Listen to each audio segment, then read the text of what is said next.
We're at the point now in this tutorial where what we're going to do is we want to invoice one of the items from the history of rentals.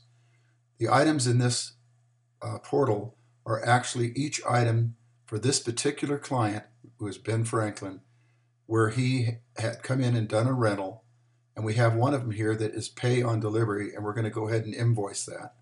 The way we're going to do that is we're going to click on the billing invoice. Now, this is not the invoice, it's the setup for the invoice, meaning you could have any number of items in here and you're selecting the one you want to pay on the invoice, or it could be a number of them on the invoice you're going to pay.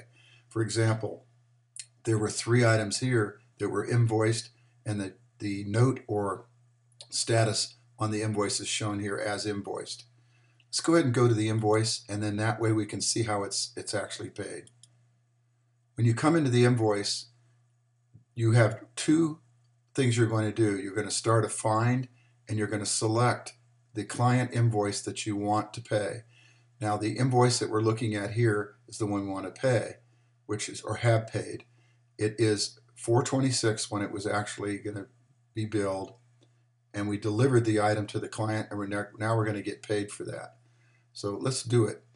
We'll go into find mode, and we're going to go over here where it says Ben Franklin, who is the guy that we want this for, and then we're going to go over and pick 426 number 2, which is the booking ID for the client, and his booking ID shows here at the end of the date.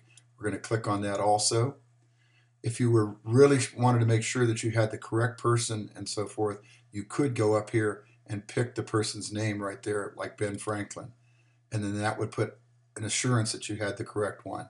At this point now, what we can do is do the perform find, and then it'll populate the fields with the information that we want to in the billing invoice. As you can see here, by clicking on the pay or perform find, we see the payment that we're going to be collecting for, and we can print the invoice. Now, all the information from here over would not be printed, only the invoice information would be printed. A couple of things that I want to point out here now that we've got the invoice set up is that this particular field, you can put your own company logo in here, and the way you do that is by saying insert picture by right-clicking on it, and you insert your own logo in here. Then at the very top, this information here would be what you put in for your business information across the top. This can be edited in certain instances on certain devices. It sometimes, depending on the browser you're using, it may not allow you to do it on the server itself. This all could be set up prior to when you actually come and have the application installed on the server. So you could have all that information already installed, including the logo itself.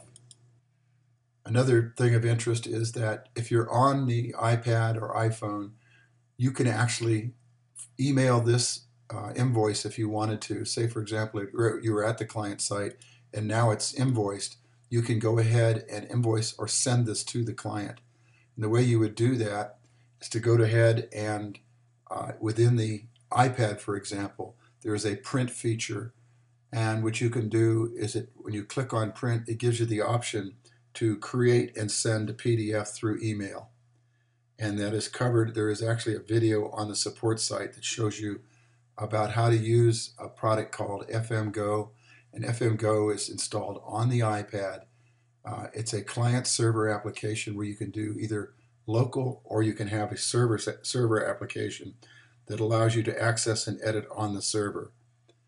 If you need more information about that, contact me either at my email account or call me at the telephone number, and I explain more detail on that. We've just completed an invoice, and all we had to do now is print it. Thank you for watching.